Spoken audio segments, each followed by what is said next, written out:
Bienvenidos a la ponencia Radiaciones y Salud, enmarcada dentro del 19º Congreso Iberoamericano de Pacientes con Cáncer organizado por CEPAC.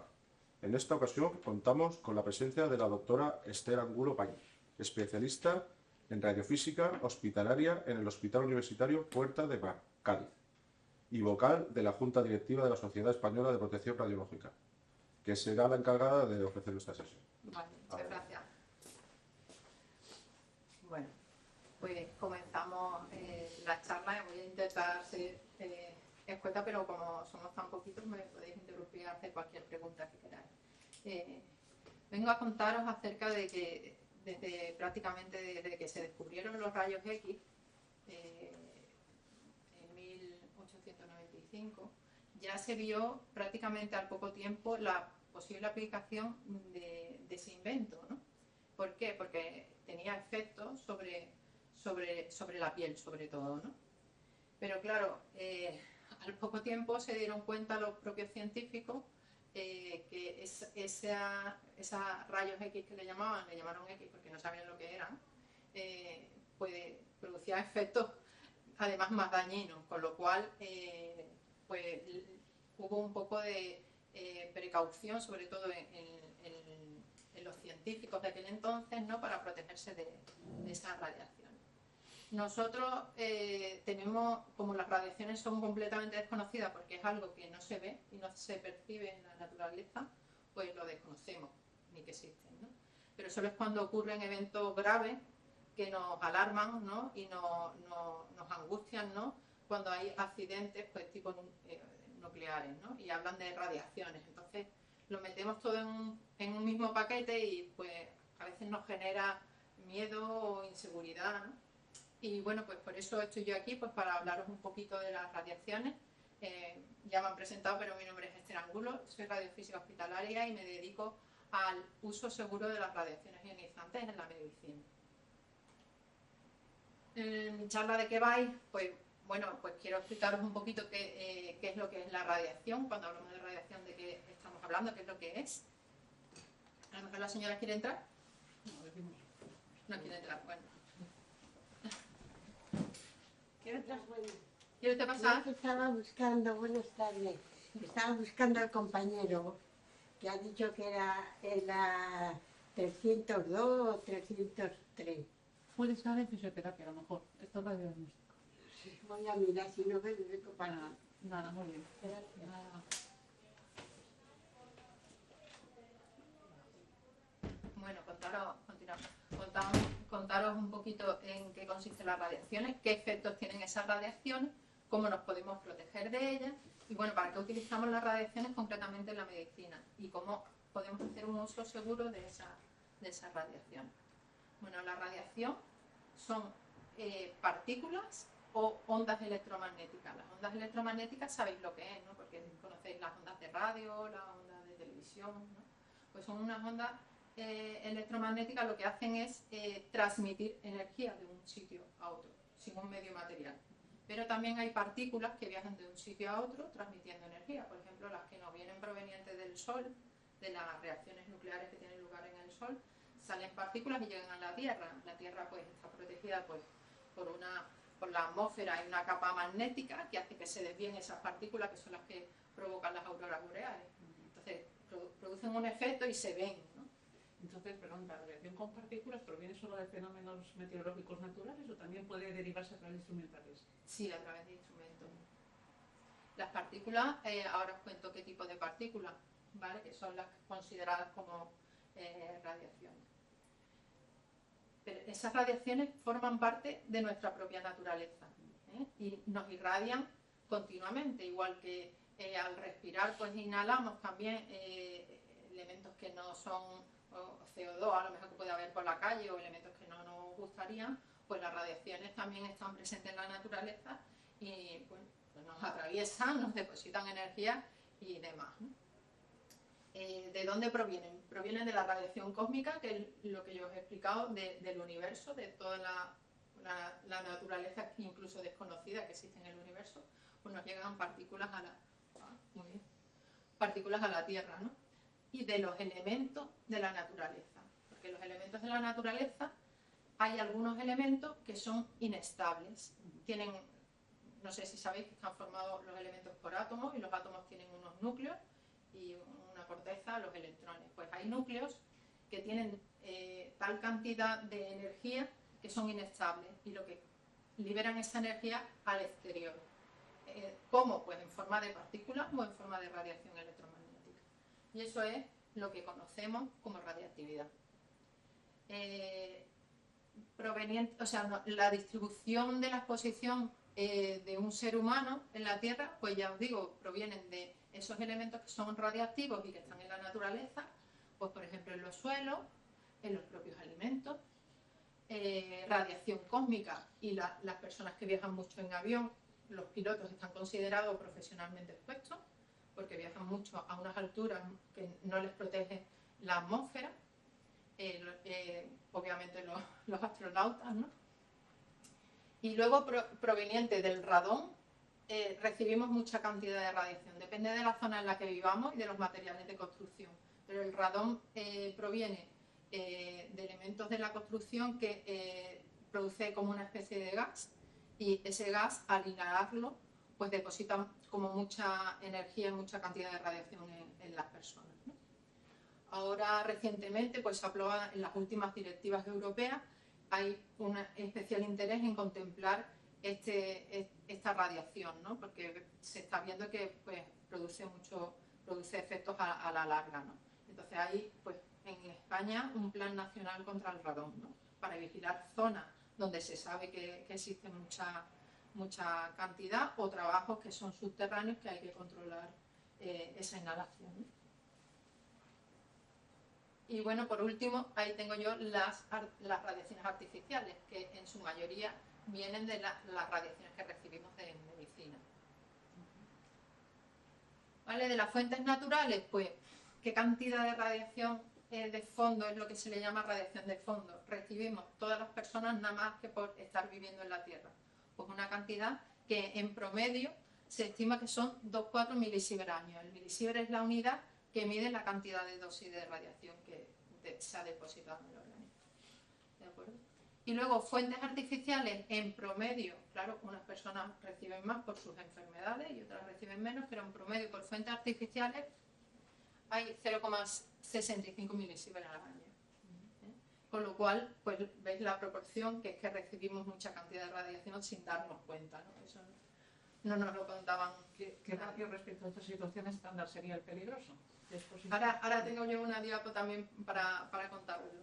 Entonces hemos dicho que de los átomos inestables pues aparece la radiactividad. ¿Y qué es lo que ocurre con esos átomos? Esos átomos pues emiten partículas que se llaman con estas letritas así alfa, beta y gamma.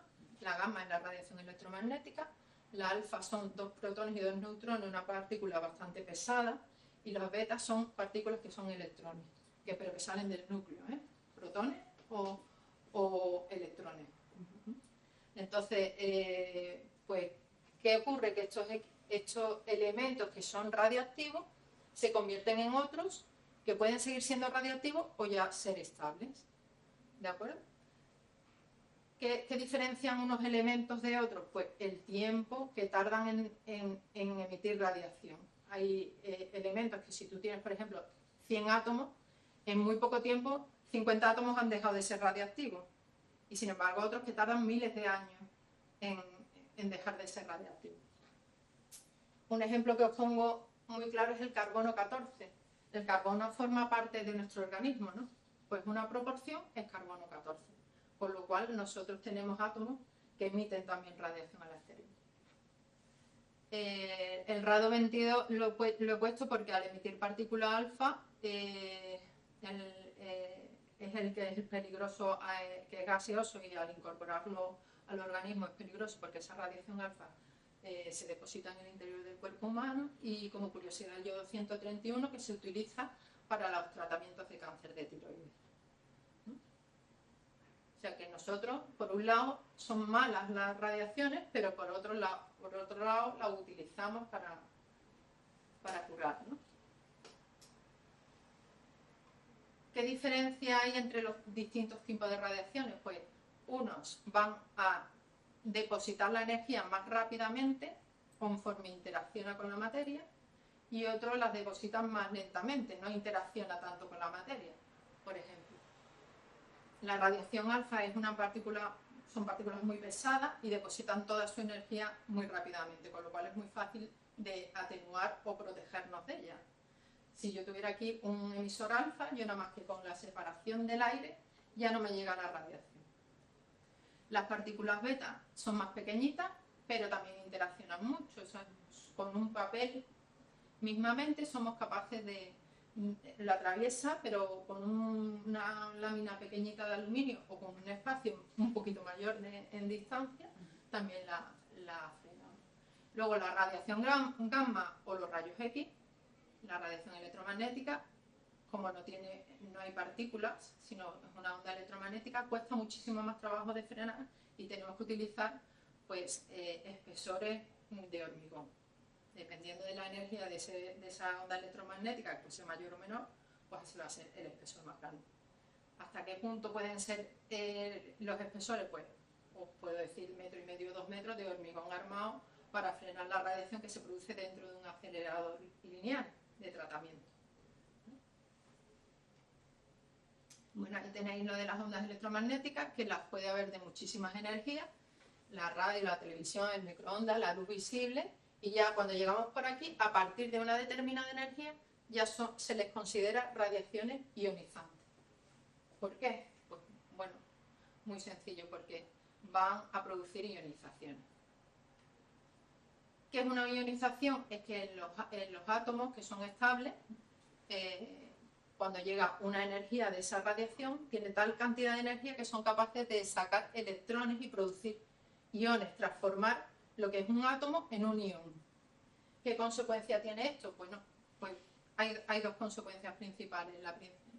Una puede ser que llegue a moléculas de agua y produzca ionizaciones en el agua, o otro tipo de moléculas en el organismo que produzca ionizaciones. Con lo cual puede alterar la vida de las células. Y si aparece esa radiación directa, puede incluso romper cadenas en el ADN. Pero claro, los sistemas biológicos son bastante complejos y están como en un equilibrio muy delicado y tienen unos mecanismos como de autoarreglarse, ¿no? El ADN se autoarregla, con lo cual pues puede que recibamos radiación. De hecho recibimos bastante radiación de fondo y pues no pasa nada. ¿Qué ocurre si una radiación pues puede dañar el ADN? ¿Qué es lo que puede ocurrir? Pues la muerte de esa célula. O también puede ocurrir que altere el ADN y esa célula se descontrole y entonces pueda tener un crecimiento anómalo que básicamente es lo que conocemos como carcinogénesis, ¿no? O sea, si por la modificación de cualquier ADN pues produce una carcinogénesis, se le llaman a estos efectos, se le llaman estocásticos. ¿Por qué? Porque son probabilísticos, ¿no? Es como la papeleta que tenemos abajo para que nos toque el viaje, ¿no? Y como el fumar, ¿no? O sea, el fumar produce cáncer, sí, pero ¿un cigarro te produce cáncer? No lo sabemos. Pero lo que sí sabemos es que cuanto más cigarros consumas, más probabilidad vas a tener. En radiación pasa igual. Este tipo de fenómenos, a más cantidad de radiación, más probabilidad tienen de que desarrolle un cáncer. ¿Y esto cómo lo hemos estudiado, cómo lo hemos llegado a saber? Pues básicamente debido a las víctimas de Fukushima, de Fukushima no, de Hiroshima y Nagasaki, y luego también ha habido estudios después de Chernobyl, ¿no? En Fukushima la cosa estuvo bastante controlada y apenas hubo muertos y bueno, todavía ha pasado poco tiempo para hacer unas estadísticas, pero todos son como estudios estadísticos. Entonces, ¿qué es lo que se presupone? Siempre que desde el primer cigarro o la primera radiación ya hay una probabilidad. El segundo efecto, o el segundo tipo de efectos, son los efectos deterministas. Esto que es cuando hay tal cantidad de radiación que la célula no es capaz de arreglarse, la célula muere. Y si mueren muchas células, ¿qué es lo que ocurre? Que mueren en el tejido y mueren, o sea, hasta afectar a un órgano. Pero para que ocurra esto, siempre debe de haber un nivel de radiación. A partir de ese nivel de radiación es cuando ocurre. Entonces, ¿cuál es la diferencia entre los dos fenómenos? Pues los efectos estocásticos se suponen que no hay una dosis umbral, pero son probabilísticos. Puede que ocurra o que no ocurra. De hecho, además, como son latentes, que es algo que no te ocurre directamente, tú no puedes ver cuál es la causa de ese tumor o de ese cáncer que ha aparecido, ¿no? Porque hay otros muchos efectos que también producen la enfermedad. Una pregunta, o sea, antes hacías referencia evidentemente a las catástrofes nucleares de la Segunda Guerra Mundial y bueno, la probabilidad de que haya algún efecto con Fukushima, pero vamos a ver, en el día a día, o sea, en el uso normal de nuestros aparatos, como antes estábamos viendo en esa pequeña estadística en la que había una pequeña incidencia, ¿no?, de lo que eran pequeños electrodomésticos, ¿todos esos aparatos también pueden generar un efecto de este tipo, no? Porque de hecho estamos hablando de radiaciones ionizantes. Ionizantes, o sea, ionizantes está descartado, por ejemplo, los móviles. Los móviles, eso ya es otra cuestión. Eso me interesa. Lo único que hay evidencia en los... Perdón, que viene tenemos 3 integrantes. Buenas tardes. ¿Se puede? Gracias. No sé si a lo mejor era el momento de preguntarlo más tarde. Bueno, a lo mejor, pero no basta. Perdón, gracias. Si quieres lo comentas. Sí, bueno, en el tema de los móviles, ese tipo de radiación es no ionizante. Pero sí que es cierto que lo que hay es una evidencia es que las antenas que emiten y están muy cercanas al cuerpo humano, sí que produce una serie de efectos, pues, por ejemplo, calentamiento. Pero no hay ninguna evidencia que se haya estudiado de que esos campos electromagnéticos de las antenas de los móviles que usamos normalmente tengan una incidencia directa. ¿Y el radón? El radón sí, te Sí, lo he lo es. comentado antes, Por eso. porque el radón sí que es un elemento radiactivo que emite Por eso. radiación. El radón, sí. Y emite partículas alfa, y el peligro del radón es que lo inhalamos y entonces las partículas alfa se depositan dentro en tu interior directamente. ¿Es solo en sótanos o también en planta baja? Aquí en esta zona donde hay más en Galicia y demás, son las zonas cerradas y que no tienen ventilación. Cuando tú tienes una ventilación adecuada, pues no tienes problema. De hecho, hay muchas casas que tienen estudios de la ventilación forzada para el tema sótano. Bueno, os decía que era como el fumar, y entonces que cualquier cigarrillo pues mata. Y lo que me venías a preguntar antes un poco el nivel, ¿no?, de las radiaciones. A mí me gusta esta gráfica, solo que no cabe en una diapositiva para que se pudiera ver, ¿no? Y la referencia está en el 2,4, que es la radiación de fondo que solemos recibir, ¿no? Pues una placa de rayos normal de un tórax sería como 0,05, o sea, dos órdenes de magnitud mucho más bajas. Si hacemos, por ejemplo, un estudio de un enema con contraste y demás, un estudio diagnóstico, pues 0,6 también estaría por debajo. Y sí que ya un escáner supone ya un poquito más de dosis de lo que es el promedio de la radiación natural que absorbemos. Y ya esta raya que marco aquí por encima de los 100 milisieverts es cuando empiezan a observarse efectos deterministas. Cuando tú recibes más de 100 milisieverts a cuerpo entero, eso es un desastre nuclear que esté cerca, pero si no, no recibiríamos eso. Ya tenemos efectos, bueno, pues que aparece linfoma, a partir de 1000, pues ya, no sé si habéis visto la serie Chernobyl, pero en esa serie sí que aparecen los efectos de la radiación, los efectos graves y agudos de la radiación a cuerpo completo de mucha cantidad. Dentro del escáner, el CT scan están en todos los tags, ¿no? Sí. Y Y entiendo el PET también, y empezamos. porque el PET es una combinación, hacen un TAP, aunque es de baja dosis, y te inyectan también un isótopo radiactivo para ver esa emisión de positrones. Entiendo que es acumulativo. Bueno, acumulas como en probabilidad, pero tú tienes que valorar el beneficio también, que es a lo que ya voy, ¿no? Bueno, cómo nos protegemos de la radiación es que hay desde los principios, ya os digo, desde 1928 ya se crean organismos internacionales velando por la protección radiológica de las personas, ¿no? Porque se vio pues que eran nocivas, ¿no? Al principio los médicos aplicaban las radiaciones un poco sin la precaución, ¿no? Creyéndose que estaban como muy protegidos de eso, ¿no? Y muchos médicos inicialmente pues murieron de leucemias, ¿no? Entonces se vio que bueno, pues que era bueno pues para tratar incluso el cáncer. Se empezó a tratar muy pronto con el radio, ¿no? que descubrió Madame Curie. Pero luego después se vieron los efectos secundarios que tenía y entonces hay toda una serie de organismos. Estos organismos, la UNCEAD, lo que hace es estudiar las estadísticas y las consecuencias de las radiaciones. La ICRP establece como los principios, ¿no? Y la manera de medir, y la OIA lo que son estándares internacionales que luego pues se aplican a la normativa.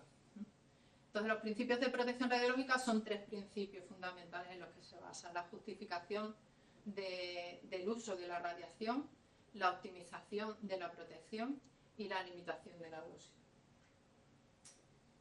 La justificación, ¿qué significa? Pues significa que no se puede llevar a cabo ninguna práctica con radiaciones si no se demuestra que hay un beneficio neto, bien sea para la sociedad y concretamente en la salud. Lo que hacemos es justificar individualmente cada prueba a cada paciente. No vale la misma prueba para todos los pacientes, hay que tener una justificación individual de que ese paciente va a tener un beneficio de esa radiación. El segundo criterio es el criterio ALARA, que es el criterio de optimización. Y es que dice que una vez que ya está justificada la práctica, se debe hacer con la menor cantidad de radiación posible. Eso de teniendo en cuenta factores económicos y sociales, ¿qué significa? Pues por ejemplo en medicina significa que debemos de tener pues, los equipos que menos radiación den, ¿no? Y si hay alguna prueba que no da radiación, utilizar esa, o utilizar los que estén más adaptados. En el caso del TAC que comentábamos antes y del PEP, obviamente son tecnologías nuevas. Los primeros TAC que se inventaron o que se utilizaron en medicina daban mucha más cantidad de radiación para obtener una imagen de calidad. Hoy día tenemos una calidad de imágenes impresionante con mucha menos radiación, porque ha evolucionado la tecnología a la hora de detectar esa radiación.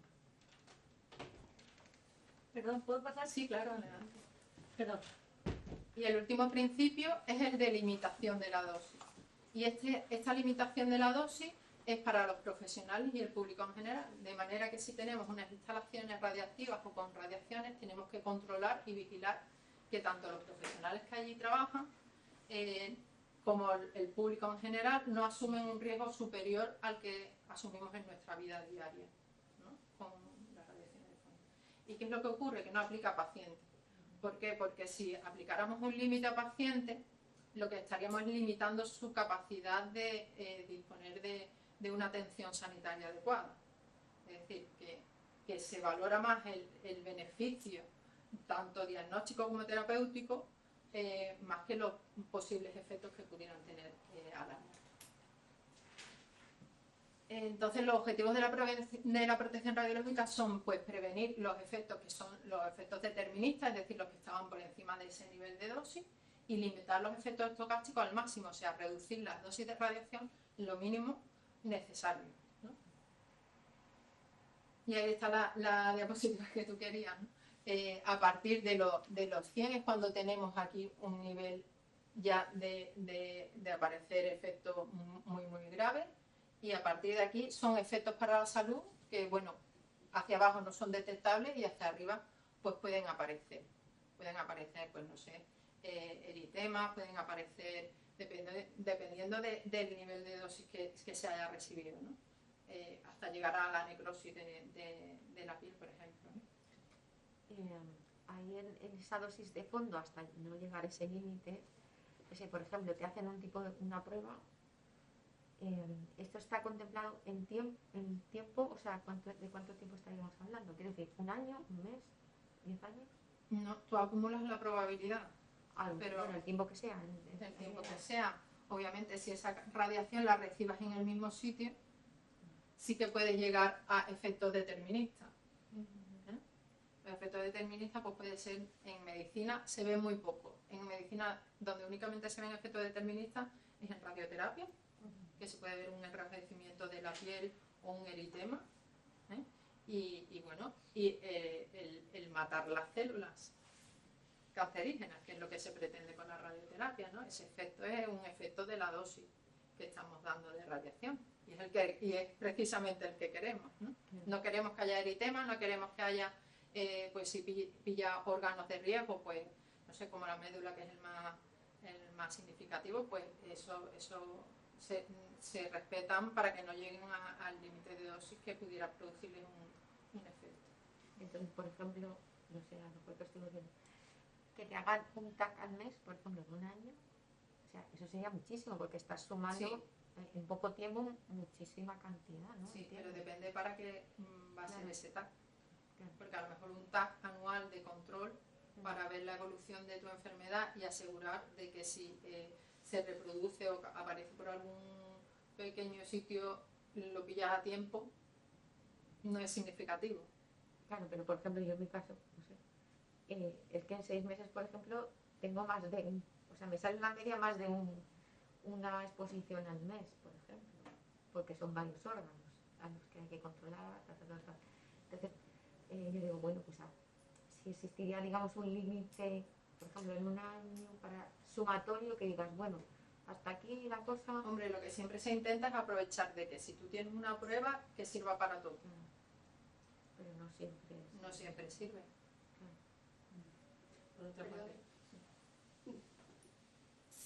Los tacos contraste también tienen Claro. efectos. Bueno, efectos, ¿no? Radiación, me Tiene refiero. la radiación, claro, tiene un poquito más de radiación que un TAC, Con contraste. sin contraste. Pero bueno, también el contraste es útil para ver dónde se concentra o dónde hay problemas dentro del organismo, ¿no? Se ve más, es una prueba funcional que hay que hacer, no solo de imagen, sino de ver el recorrido o de mostrar estructuras que no se verían si no se pusiera el contraste. Bueno, pues todo esto está, todo el tema de protección radiológica está legislado a nivel europeo por directivas europeas y se transpone a normativas españolas. De manera que todo lo que os he hablado yo de justificación y optimización está en un Real Decreto, que es el 601/2019, en el que se vigila por la seguridad del paciente. Hay muchas iniciativas de ver y de estudiar, pues lo que tú dices, ¿no? De reducir todas las pruebas que no sean necesarias y solo dejar las que son necesarias, de optimizar las dosis, a nivel internacional y a nivel local, ¿no? Aquí os quería mostrar en la siguiente parte de la charla, pues para qué se utilizan las radiaciones en la medicina. No sabía muy bien un poco el foro que iba a tener y pues quería explicar o enseñar los aparatos más modernos que tenemos y las distintas radiaciones que se utilizan, ¿no? Se utilizan tanto en diagnóstico como en terapia y también tenemos radiaciones no ionizantes en los hospitales, ¿no? La resonancia magnética utiliza radiofrecuencias que no están en el rango de las radiaciones ionizantes, pero sí que son radiaciones electromagnéticas. Luego láser que hacen, que cauterizan y demás para operaciones o radiofrecuencias, ¿no? Y las radiaciones ionizantes, ¿cómo las usamos? Pues las usamos para que atravesando el organismo podamos obtener una imagen que nos dé un diagnóstico, ¿no? Del interior del cuerpo. Y hay muchísimos aparatos que emiten rayos X, pero cada uno sirve o está diseñado con unas características especiales para la función que se les requiere, ¿no? Por ejemplo, esto es radiología convencional, que también ha dado un salto en renovación tecnológica. Antiguamente pues eran unas placas radiográficas que había que revelarlas y todo esto y necesitaban mucha cantidad de radiación. Luego unos paneles que también había que pasarlo por unos lectores de láser para obtener la imagen, y ahora ya lo que tenemos son detectores digitales de semiconductor que necesitan poca cantidad de energía para obtener una buena calidad de imagen, con lo cual la cantidad de radiación que reciben ahora los pacientes no son iguales que las que recibíamos de pequeño cuando nos hacíamos una radiografía, ¿no? En eso, gracias a Dios, pues hemos avanzado. Bueno, la ortopantomografía tiene un diseño geométrico especial para ver la mandíbula. La mamografía y ahora la tomosíntesis. Ahí se emplean rayos X muy bajitos porque la mama no necesita un gran contraste de huesos, sino son tejidos blandos. Y entonces lo que se necesitan son radiaciones muy blanditas, de muy bajita energía. Y bueno, pues son unos equipos también especiales, y ahora ya ha aparecido hace poco ya la tomosíntesis, que incluso ya se van a incluir en el screening de mama, que se obtiene con un giro del brazo de la radiación. Se hace como en vez de hacer una radiografía fija, se hace con un giro, se obtienen diferentes imágenes, y con eso se reconstruye, gracias a los ordenadores y al software, el desarrollo de los software, pues se puede reconstruir en 3 dimensiones, ¿no? Incluso localizar las lesiones muchísimo mejor a la hora de tener que intervenir, ¿no? Ha sido un gran avance.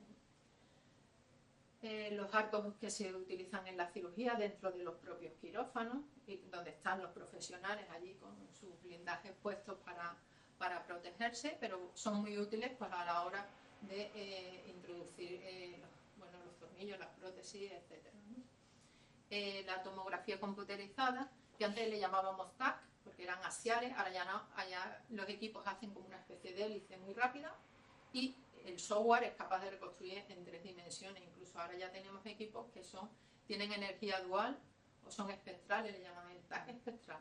Bueno, pues esos son tan avanzados que son capaces de obtener imágenes sin necesidad de tener contraste.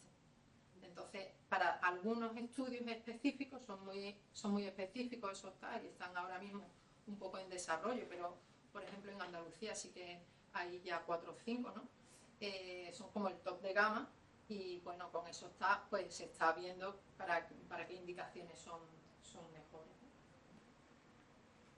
Luego tenemos también la radiología intervencionista, que aquí lo que hacemos es utilizar los rayos X para encontrar pues aquellas oclusiones que hay en los vasos, pues, como puede ser en el corazón, y poder introducir un stent y salvar la vida del paciente, ¿no? Poder resolver un aneurisma sobre la marcha, ¿no? Y salvar la vida. Estos equipos son los que, junto con los profesionales, ¿no? Pues los que salvan vida de inmediato, ¿no? Los otros también, ¿no? Porque los otros nos permiten diagnosticar la cosa. Y luego en medicina nuclear lo que se hace es utilizar las radiaciones de otra manera. Lo que se quiere obtener es una imagen funcional y se inyecta un isótopo, un elemento con un isótopo marcado con un isótopo radiactivo, y esa radiación, el paciente se vuelve un poco radiactivo porque tiene el elemento en su interior, y emite esa radiación y se detecta con esas cámaras que se llaman gamma cámaras. Ahora ya los equipos de hoy día están asociados con un TAC porque tenemos la suma de la imagen funcional junto con la imagen fisiológica que se obtiene del TAC. ¿Veis? Aquí tenemos un TAC craneal. Esta sería la imagen del SPECT, el que me preguntabas tú al principio, y la suma de las imágenes. Y vemos dónde se puede localizar, dependiendo de la prueba que se trate, pues así el elemento radiactivo y el objetivo de la prueba, ¿no? El PET-CT, pues igual con otro tipo de isótopo y otra filosofía. Esto es radiación gamma, que se detecta con detectores gamma, y aquí utilizamos otro tipo de radiación. Radiación son positrones y emiten 2 fotones que se detectan también como una especie de TAC. Y finalmente, medicina nuclear, pues tenemos el tratamiento metabólico, que es un yodo 131, que es radiactivo el yodo, pero al inyectarlo en el paciente el yodo se va hacia el tiroides y sirve para tratar el cáncer de tiroides. Ahí se acumula toda la radiación y los pacientes están un par de días o 3 en unas habitaciones aisladas con unos sistemas especiales de eliminación de residuos para que ese yodo radiactivo esté irradiando en la zona donde tiene que irradiar y no al público, a los pacientes y demás, ¿no? Y una vez que pasa el tiempo de semivida de ese isótopo, que son unos cuantos de días, ya deja de ser radiactivo, ya ha dado su dosis de radiación a donde se quería. Y por último, radioterapia. Pues con la radioterapia se utilizan equipos que son como los rayos X. Podemos tener radiación externa, equipos así que son como rayos X, pero con más alta energía, que actuamos desde el exterior, damos la radiación desde el exterior, y la braquiterapia, que son fuentes radiactivas encapsuladas que se introducen dentro del cuerpo humano y dan la radiación desde el interior. En radioterapia también, gracias, lo tengo que decir, a Amancio Ortega, ¿no?, y a su fundación, ¿no?, pues todo el equipamiento de prácticamente todo el país se ha renovado, ¿no? Teníamos equipos muy antiguos, pues que eran lentos o daban radiación como en campos grandes, ¿no? Y actualmente los equipos más modernos son capaces de dar mucha cantidad de radiación en poco tiempo para evitar los movimientos del paciente y son mucho más precisos. Aquí os he traído varios. En mi hospital lo que tenemos son 2 equipos así de tomoterapia y este que ya está, le queda nada para empezar a funcionar. El de tomoterapia tiene una geometría como de TAC, pero es igual, en vez de ser un tubo de rayos X, lo que tenemos es un acelerador de partículas. Y el otro es un CyberKnife, que está dedicado sobre todo al tratamiento de radiocirugía y son haces como muy finos que se concentran en puntos muy precisos, sobre todo para tratamiento de cáncer que no son operables. Y ya por último también la última donación también de Amancio Ortega, que son unas máquinas de protones, ¿no? Van a estar repartidas por toda España. Actualmente solo funcionan 2 que son de la sanidad privada, que trata con protones. Los aceleradores anteriores trataban como los rayos X, os he dicho, pero megaelectronvoltios, con energías muy altas que son como rayos X de muy alta energía. Y aquí no, aquí tratamos con partículas. Y las partículas, ¿cuál es la diferencia con los rayos X? Los rayos X atraviesan el paciente y van depositando su energía a lo largo casi de todo el haz de radiación. Mientras que los protones, hay una parte donde no depositan su energía y una parte muy concreta donde depositan toda su energía. Con lo cual se respeta mucho los tejidos circundantes, ¿no? Y con este tipo de radiación lo que tenemos que hacer es, en vez de entrar solo por un sitio, entrar por muchos sitios para que al final solo se concentre la radiación en ese punto que queremos. ¿Y cómo hacemos un uso seguro de todo esto que os estoy contando?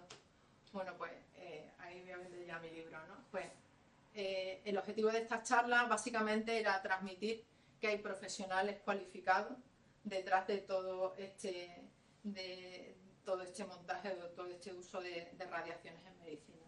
Nosotros somos un radiofísicos hospitalarios, que es una especialidad sanitaria. Los chicos que acaban física, ciencia física o ingeniería, pues se presentan un examen MIR, igual que los médicos, y hacen su residencia de momento de 3 años. Estamos luchando porque sean 4 y ahora con los protones necesitamos que sean 5. ¿Y a qué nos dedicamos nosotros? Bueno, pues nos dedicamos a medir y a valorar las radiaciones, a medirlas físicamente, ¿no? ¿Para qué? Pues para ver que todo funciona correctamente, que los equipos de radiodiagnóstico dan una imagen de calidad con la menor dosis posible y los equipos de terapia pues no van a tener efectos nocivos, ¿no?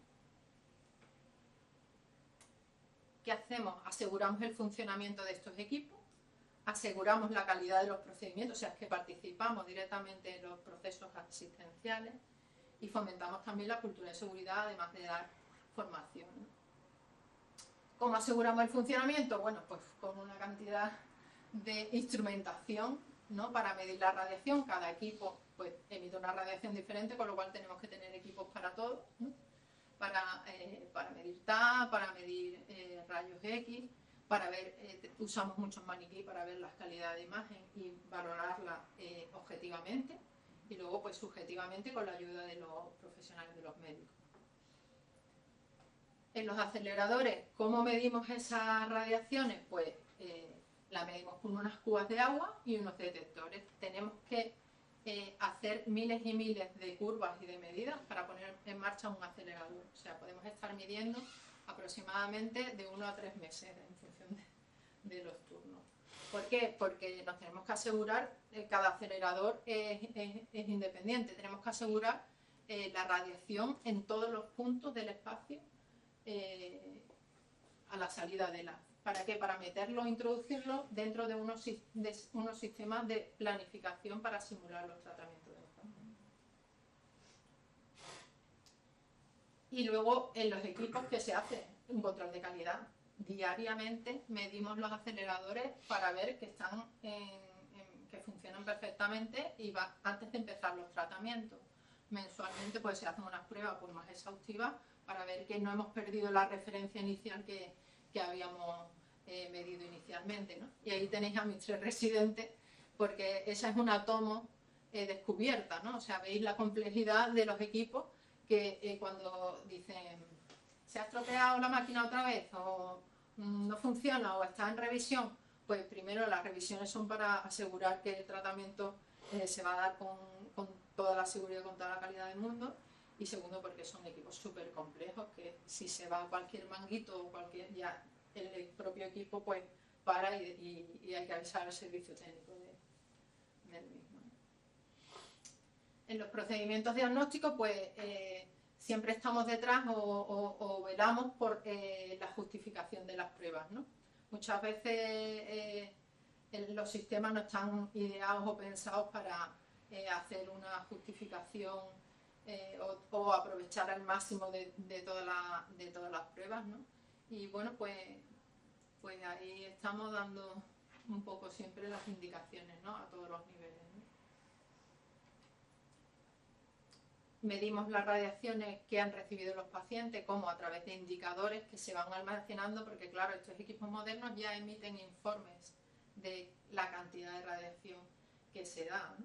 Y con esos datos, ¿qué hacemos los radiofísicos? Bueno, pues vamos estudiando y vamos viendo que los procedimientos son más o menos similares, y aunque no haya un límite, como decíamos, de radiación que sea óptimo, sí que establecemos niveles de referencia, de manera que yo pues en Andalucía, ahora también me voy de mi libro, en Andalucía tenemos un proyecto muy bonito que estamos homogeneizando todos los protocolos de TAC, porque se hizo una sustitución de cerca de 81 TAC de todo el Servicio Andaluz de Salud, y estamos unificando los protocolos de todos esos TAC. ¿Para qué? Pues para que las dosis de radiación que teníamos antes, estos son TAC de cráneo, que hacíamos nada más ponerse en marcha el sistema, y tenemos una variación muy grande de dosis a todos los pacientes. Ahora lo hemos unificado y lo hemos homogeneizado y veis que ya no hay esa variación. Se han concentrado y tenemos controlado exactamente que una persona a la que le hacen un TAC de cráneo en Granada va a recibir la misma cantidad de radiación que en Sevilla o en Cádiz, con la misma calidad de imagen y con la misma dosis de radiación. Con lo cual, pues estamos homogeneizando la asistencia y luego vigilando que esos límites de dosis están dentro de unos niveles de referencia nacionales e incluso internacionales. En radioterapia, donde es más complicado nuestro trabajo porque es una asistencia muy personalizada, nosotros ¿qué hacemos? ¿Cómo actuamos? Pues el médico prescribe un tratamiento y dibuja o dice en qué parte del cuerpo necesita una cantidad de radiación y qué órganos son los órganos de riesgo. Entonces, pues nosotros, con los sistemas de planificación, que veis que no son sencillos y con los que en los que hemos incorporado todas las medidas que habíamos hecho antes de los aceleradores, diseñamos un tratamiento y buscamos la optimización de ese tratamiento para que se reciba muy poca dosis los órganos de riesgo y reciba toda la cantidad de dosis el órgano o el volumen que hay que irradiar. Una vez que tenemos una planificación que se llama personalizada, que es del paciente individual al que se le ha realizado un TAC de simulación, lo compartimos con el médico, le explicamos pues, los inconvenientes, porque a lo mejor hay veces que no se consigue el tratamiento más óptimo. Y luego, para asegurarnos que este tratamiento, con todos estos números, el acelerador lo entiende y va a dar la radiación adecuada, lo medimos con unos maniquís que sustituyen al paciente. Entonces, si no pasa los controles de calidad que tenemos en todos estos pasos, el tratamiento no se comienza, hasta que no nos aseguramos que ese tratamiento que va a dar la máquina coincide con el que nosotros hemos diseñado. Con lo cual los sistemas de seguridad, la seguridad que damos nosotros a todo este proceso de radioterapia, pues es bastante grande y muy desconocido, porque esto no lo conoce mucha gente. Y por último, pues ¿a qué nos dedicamos también? Pues a la protección radiológica operacional. ¿Qué significa esto? Pues que diseñamos el búnker donde tiene que ir ese acelerador. ¿Para qué? Pues para que los compañeros, los profesionales y nosotros mismos no nos irradiemos, no tengamos dosis de radiación. Nos encargamos de la vigilancia de la dosimetría de área para verificar que las instalaciones se mantienen adecuadas y realizamos vigilancia dosimétrica a los profesionales que la necesitan, ¿no? Por su trabajo. Y bueno, siempre estamos de curso, siempre estamos formando a las personas, ¿no? Asegurando la formación, incluso la cultura de seguridad va más allá porque nos metemos en temas casi de aviación, ¿no? Haciendo análisis y matrices de riesgo intentando averiguar dónde pudieran fallar nuestros equipos, nuestros sistemas, por lo cual tenemos un sistema como preventivo, ¿no? Proactivo, ¿no? de seguridad y luego pues el sistema de gestión de incidentes que se hacen para la seguridad del paciente. Y bueno, yo no sé si esta presentación estará disponible o qué, pero ahí tenéis 2 páginas web de información acerca de lo que hacemos y de la física que hay detrás de las radiaciones. Una es una página web dedicada a pacientes de física médica y luego la otra es de la Sociedad Española de Protección Radiológica, que también dispone de bastante información y también de móviles. Información de móviles. Las dos, o sea, solo física médica. Esta es para pacientes, está casi en construcción, es muy nueva y estamos dando un poco de difusión pues a lo que hacemos, ¿no? Porque obviamente cuando un avión cuando despega, el comandante se presenta y dice: señores, yo soy fulanito de tal y ustedes están en mis manos, ¿no? O sea, pues igual nosotros, ¿no? deberíamos de presentarnos y de transmitir a los pacientes que detrás de su tratamiento o de su diagnóstico con radiaciones hay detrás profesionales que nos encargamos de su seguridad. Y eso es todo. Pues muchísimas gracias por atenderme. Y ahora viene la parte de las preguntas. En relación precisamente a esta posibilidad de que los pacientes podamos adquirir una información un poco más específica, claro, lo que nos cuentas es muy claro, es decir, la tecnología avanza muy rápido y ahora mismo pues a través de, vamos a decir, esa donación de la Fundación Amancio Ortega, pues evidentemente muchos hospitales de España pues, se van a ver beneficiados con equipos instrumental mucho más avanzados. Vale. Entonces, ¿existe alguna posibilidad de que los pacientes podamos informarnos sobre los lugares, que no son todos, donde están esos equipos más especializados para recibir los tratamientos? Yo creo que es público, o sea, en los periódicos sale dónde están esos equipamientos. Solo en los periódicos, es decir, o sea, ¿existe un lugar en el que uno de repente pueda entrar en la comunidad autónoma donde se encuentra y conocer dentro de lo que sería la especialidad del cáncer que tenga, en qué hospitales se posee? Estaría muy bien, pero no existe, ¿verdad? No, y luego otra, porque además es nacional, o sea, estamos hablando de algo nacional, lo digo porque y aquí lo hacen las comunidades. Claro, es que todo el problema que tenemos en España muchas veces de datos tiene que ver con que las demarcaciones autonómicas, cada una entiende las cosas como considera, y entonces está todo muy hay una falta de uniformidad. Tú hablabas evidentemente de lo que era, ¿sabes?, Andalucía, porque es el sector que conoces, pero el resto, cada una, bueno, o sea que no, eso es lo que creo que es, bueno, no sé si hay alguna posibilidad, lo digo como propuesta, que nosotros no podemos optar a esa información a la hora de saber a dónde vamos, porque ahora mismo, de repente, uno tiene posibilidades en la sanidad pública de elegir a dónde se dirige. Entonces, más allá de elegir, evidentemente, a lo mejor un equipo humano que por esas razones consideres que sea pues muy apropiado para lo que te estás tratando, por el tipo de tratamientos que hagan, nunca tenemos acceso a ese instrumental. Y creo que esto Yo sería te interesantísimo. hablo de lo que conozco en Andalucía. Claro. Yo, si en mi centro está indicada una técnica, como puede ser radiocirugía, que es muy específica, para un paciente, el paciente se deriva a Granada o a Sevilla, donde quiera que lo haya. Eso está claro, o a Madrid incluso, para darle ese tratamiento, porque si está indicado para ese tratamiento hay que darlo y da igual dónde. Si en mi centro no disponen de esa tecnología, pues obviamente no la podemos dar, pero hay que ofrecerla.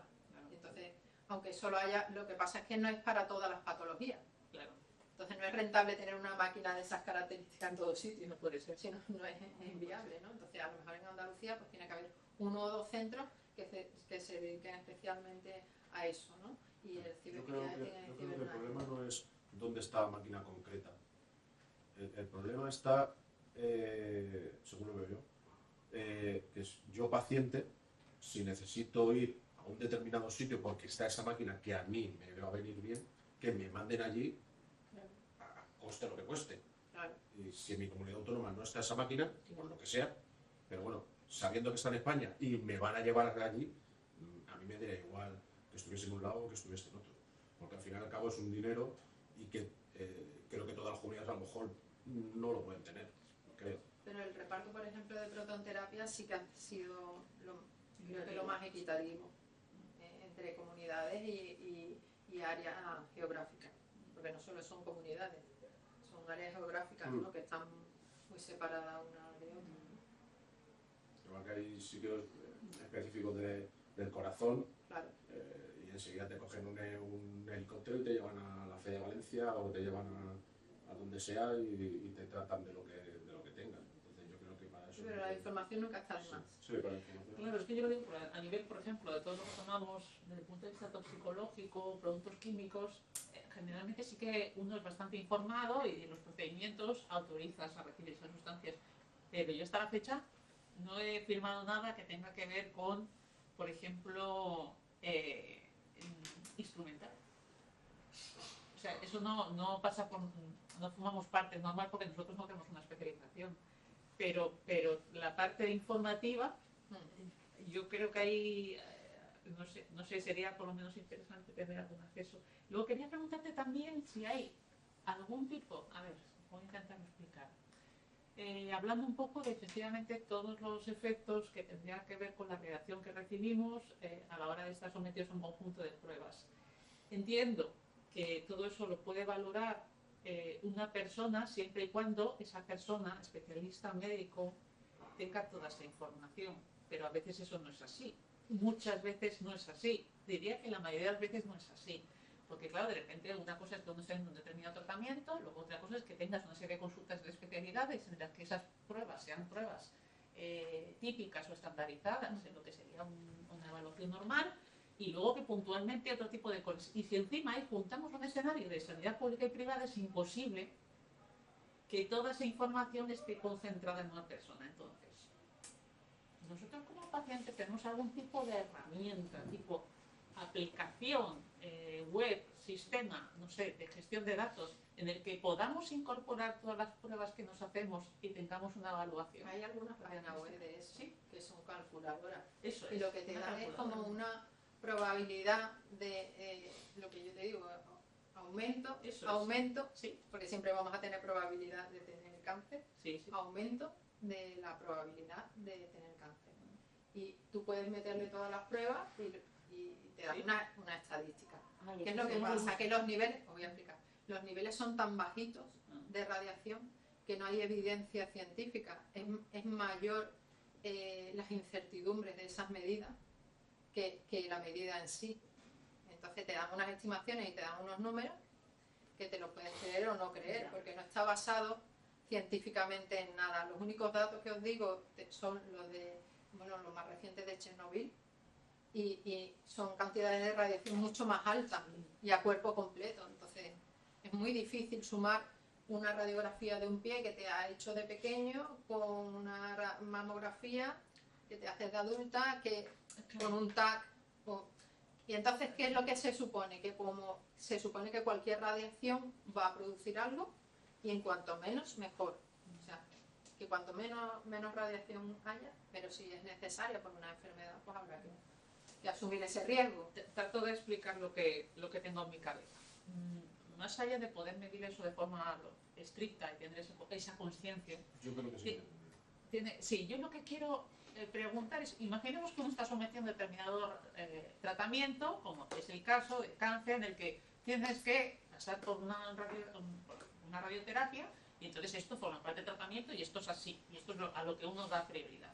Pero luego en nuestro día a día tenemos, pues, por ejemplo, las mujeres tenemos que pasar pues, por una revisión ginecológica anual, entonces te haces pues, una mamografía o una prueba, o yo, por ejemplo, pues estoy operada de la espalda y de repente tengo que hacerme un TAC cada 2 años y tal. Lo que quiero decir es que hasta qué punto, en esas cosas que uno va a un especialista que está totalmente aparte del tratamiento de cáncer y que esto tiene que ver con un protocolo estandarizado de evaluación o de prevención, sería mejor quitarnos algunas de esas pruebas, priorizar el radiotratamiento, o sea, como que nosotros estamos en una situación en la que realmente haces todo eso porque crees que es positivo y no dejas de lado incluso uno adquiere cierta sensibilidad en el momento en el que tu cuerpo te ha dado un mensaje y dice, bueno, ha enfermado y no sabes muy bien por qué, lo otro casi que te lo cuidas más, o sea, uno se vuelve muy disciplinado.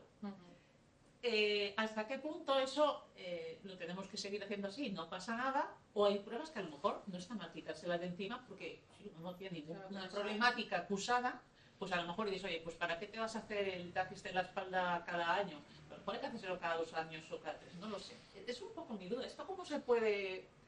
¿Con quién se Pues habla? son los profesionales de cada especialidad los que tienen que valorar eso de cada año, cada 2 años. Pero Y tú, tú, pero si tú ellos no tomas siguen tu el opción y tratamiento luego de... tú tomas tu opción. Claro, pero ellos no Yo siguen me el he hecho tratamiento de mamografía hasta los radio... 52 años y haber que hacérselo a los Yo creo 50. que debería de haber una Asumes aplicación tu riesgo, ¿no? a nivel nacional como más que integral. Que si yo me hago determinadas pruebas, Exactamente. que cualquier médico de cualquier España, de cualquier índole de lo que sea, tocando mi teclita, viera si me han hecho una analítica, si me han hecho un TAC, si me han hecho un TAC, y poder ver las pruebas. Eso sería lo ideal. Claro. De que cada Eso uno sería tuviera ideal. su historial.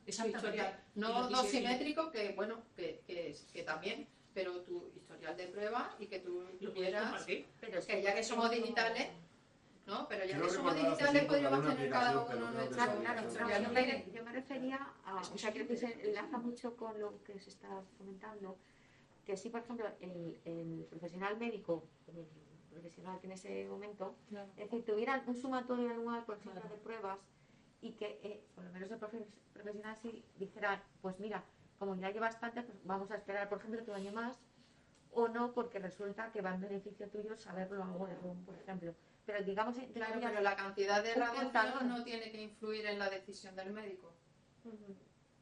La decisión del médico es si tú tienes una prueba anterior de un año y tú no has presentado patología, vuelves a revisar la del año anterior y a lo mejor dice, pues mira, no presentas patología, pues vamos a esperar 2 años. Claro.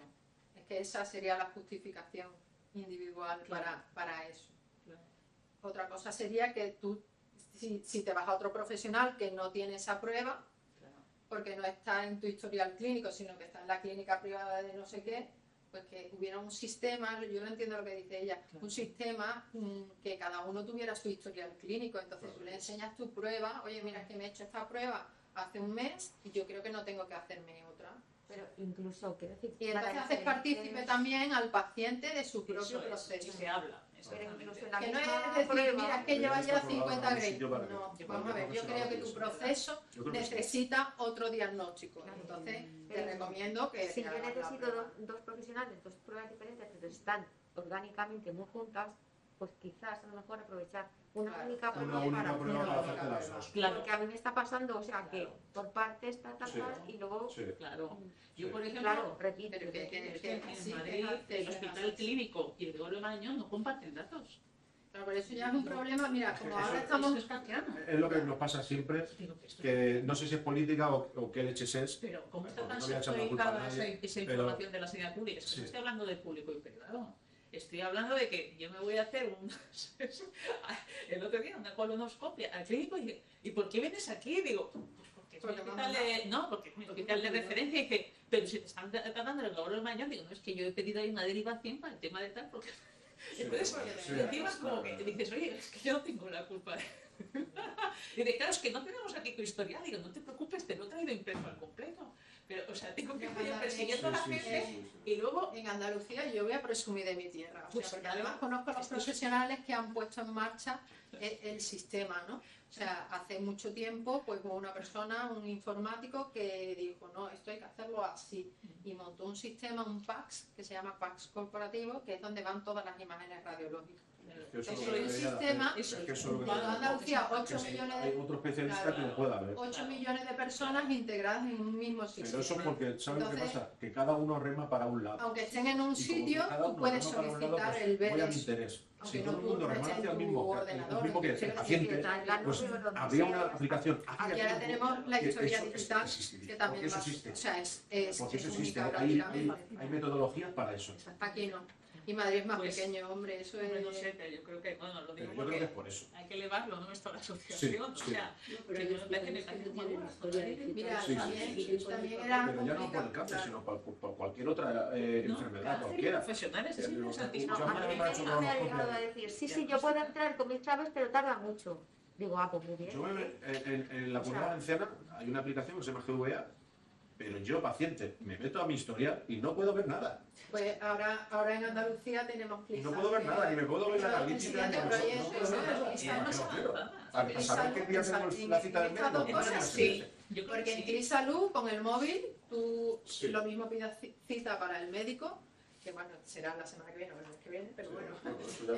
Y tienes acceso a tus pruebas, a tu radiología, Sensato. a tu imagen, Médico. Aquí en el, con tu móvil. Yo, aquí en el único la que aplicación tienes que es tengo la yo de la melodía, Comunidad los demás de la es- Comunidad Valenciana, yo no la tengo. Pues sí, sería Ahí algo a es llevar la a carpeta de salud. autoridades, ¿no? La carpeta de salud, No, si yo lo entro en todo. que es con las claves que te viene sí. la Sí, sí, pastilla, sí, sí. o sea, la tarjeta. Sí. Entonces sí es verdad que hay imágenes que sí se pueden descargar, el informe también, Claro. las fechas no funcionan bien, porque ejemplo, yo tengo citas también en varios hospitales y solamente se ven las citas de uno.